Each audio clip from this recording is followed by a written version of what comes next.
इस बार महाकुंभ में संतों और नागा साधुओं के बीच बॉलीवुड हस्तियां खूब चर्चा बटोर रही हैं। एंकरिंग और फिल्म के बाद साध्वी बनने वाली हर्षा रिचारिया के बारे में तो आप जान ही चुके हैं, लेकिन अब 90s की फिल्म करण अर्जुन में दमदार किरदार निभाने वाली ममता कुलकर्णी भी सांसारिक मोहमाया को छोड़कर साध्वी बन गई हैं।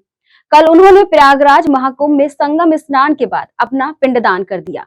पिंडदान के बाद किन्नर अखाड़े के आचार्य लक्ष्मी नारायण त्रिपाठी ने ममता कुलकर्णी का पट्टाभिषेक कर उन्हें किन्नर अखाड़े की महामंडलेश्वर बना दिया। अब उन्हें नया नाम भी दे दिया गया है। लोग अब ममता को यामाई ममता नंदगिरी के नाम से जानेंगे। नमस्कार, मैं हूं सीमा और आप देख रहे हैं दैनिक भास्कर का खास शो भास्कर कुंभ।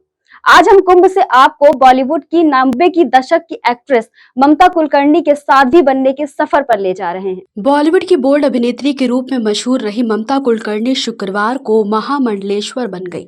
महाकुंभ में संगम स्नान और पिंडदान के बाद किन्नर अखाड़े के आचार्य डॉक्टर लक्ष्मी नारायण त्रिपाठी ने ममता का पदाभिषेक करते हुए उन्हें नया नाम दिया। ममता कुलकर्णी अब यामाई ममता नंदगिरी कहलाएंगी। ममता वैसे तो करीब 2 दशक से साध्वी जैसी ही जिंदगी जीने का दावा करती रही हैं। उन्होंने आज महामंडलेश्वर बनने से ठीक पहले भी कहा कि इस उपाधि को पाने से पहले उनकी परीक्षा भी ली गई है। 23 साल तक की गई तपस्या, साधना और ध्यान से संबंधित ढेर सारे सवाल पूछे गए। हर सवाल का सही जवाब देने और तरह तरह की परीक्षाओं में पास होने के बाद उन्हें ये उपाधि मिली है। जानकारी में सामने आया कि ममता कुलकर्णी पिछले 1.5 साल से किन्नर अखाड़े की आचार्य लक्ष्मी नारायण के संपर्क में थी। वो पहले भी जूना अखाड़े में महामंडलेश्वर के साथ देखी गई थी, लेकिन तब उन्हें दीक्षा नहीं मिल पाई थी क्योंकि उनके गुरु ब्रह्मलीन हो गए थे। इसलिए इस बार जब ममता कुलकर्णी कुंभ आई तो उन्होंने महामंडलेश्वर बनने की इच्छा जताई और वह हमेशा के लिए साध्वी बन गई। अब कई लोगों के मन में ये सवाल है कि क्या ममता हमेशा के लिए सांसारिक दुनिया और बॉलीवुड की चकाचौंध से दूर हो जाएंगी? तो इस सवाल का जवाब खुद किन्नर अखाड़े की आचार्य ने दिया। सुनिए उन्होंने क्या कहा। ममता कुलकर्णी ने कहा कि वे 23 साल से तपस्या कर रही थी। अब मैंने आचार्य महामंडलेश्वर डॉक्टर लक्ष्मी नारायण त्रिपाठी जी को अपना पदगुरु चुना है। ममता ने कहा कि कल मुझे महामंडलेश्वर बनाने के बारे में पूछा गया था। आज महाकाली का दिन है। सुबह ही माँ काली ने आदेश दिया कि मुझे लक्ष्मी नारायण जी को आचार्य चुनना है। आचार्य साक्षात अर्धनारेश्वर के स्वरूप है। एक अर्धनारेश्वर के हाथों पदाभिषेक से बड़ी क्या उपाधि हो सकती है। आचार्य लक्ष्मी नारायण ने ममता की इच्छा को लेकर कहा कि वे हम लोगों से करीब 1.5 साल से संपर्क में थी। इससे पहले भी वे जूना अखाड़े में महामंडलेश्वर के साथ थी। उनके गुरु के ब्रह्मलीन होने के बाद उन्हें दिशा नहीं मिल रही थी। इस पर उन्होंने इच्छा जाहिर की कि वह सनातन से पूर्ण रूप से जुड़ना चाहती हैं। इसके बाद कल आई और कहा कि मुझे कुछ पद चाहिए, मुझे महामंडलेश्वर बनना है। आचार्य ने कहा कि ममता वृंदावन के आश्रम के लिए आगे प्रचार प्रसार करना चाहती हैं। इस पर हमने उनके सामने इसके लिए कुछ शर्त रखी।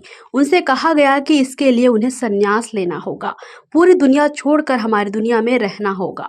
ये भी छूट दी गई कि आपको बॉलीवुड या कहीं धार्मिक रोल मिलता है तो कर सकती हैं, हम किसी की कलाकारी में रोक नहीं लगाएंगे। जो भी सनातन के ध्वज में आएगा तो उसे आगे लेकर चलेंगे। कहा कि वे पूर्ण रूप से सनातन में शरणागत होकर आई हैं। जो भी बच्चा सनातन धर्म में आएगा हम किन्नर अखाड़ा उसको अपनाएगा। ये भी कहा कि उन्हें आगे प्रवक्ता भी बनाया जाएगा। पूरा अखाड़ा बैठकर इस बारे में निर्णय लेगा। इसकी क्या शुरुआत में क्या बोला आपको? ये महादेव और महाकाली का आदेश था, मेरे गुरु का आदेश था, इसलिए आज का दिन उन्होंने चूज किया, मैंने कुछ नहीं किया। जय श्री महाकाल, ओम नमो नारायण। किन्नर अखाड़ा ममता कुलकर्णी को महामंडलेश्वर बनाने जा रहा है। उनका नाम श्री यमाई ममता नंदगिरी रखा गया है। जैसे मैं बात कर रही हूँ उनका पिंडदान का कार्यक्रम हो रहा है और उनके सारे क्रियाक्रम जो महामंडलेश्वर होने के पहले होते हैं वो सारा चीज़ किया जा रहा है। और वो मुझसे 1.5 साल से मुझसे टच में रही, किन्नर अखाड़े के टच में रही और वो पहले भी मुझसे मिलने से पहले जूना अखाड़े के महामंडलेश्वर के साथ वो दीक्षित थी और उनके गुरु ब्रह्मलीन होने के बाद उनको कहीं दिशा नहीं मिल रही थी। तो हमने वो कल ये इच्छा जाहिर करी उन्होंने 2-3 महीने पहले कि मैं सनातन से पूर्ण रूप से जुड़ना चाहती हूँ। तो कल वो भी अखाड़े में आई, वापस आई और कही माता मुझे कुछ पद चाहिए। जब पद चाहिए का बोली और बोली मुझे महामंडलेश्वर बनना है और मुझे आपका जो वृंदावन का आश्रम है उसके आगे प्रचार प्रसार के लिए मैं आगे काम करना चाहूँगी, मुझे पद दीजिए, महामंडलेश्वर बनाइए। तो हमने सारी शर्तें रखी कि संन्यास लेना पड़ेगा, आपको पूर्ण रूप से आपका दूसरी दुनिया छोड़ के हमारी दुनिया में रहना पड़ेगा। अगर कोई धार्मिक आपको कैरेक्टर मिलता है तो आप कर सकती हो, क्योंकि किसी की कलाकारी में हम रोक नहीं लगाएंगे। सबको जो भी सनातन के ध्वज में आएगा हम उसको आगे लेके चलने का प्रयास करेंगे। तो वो पूर्ण रूप से सनातन में शरणागत होके आई हैं।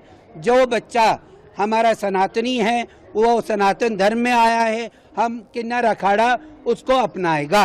महाकुंभ की ऐसी और स्टोरी देखने के लिए देखते रहिए दैनिक भास्कर। नमस्कार।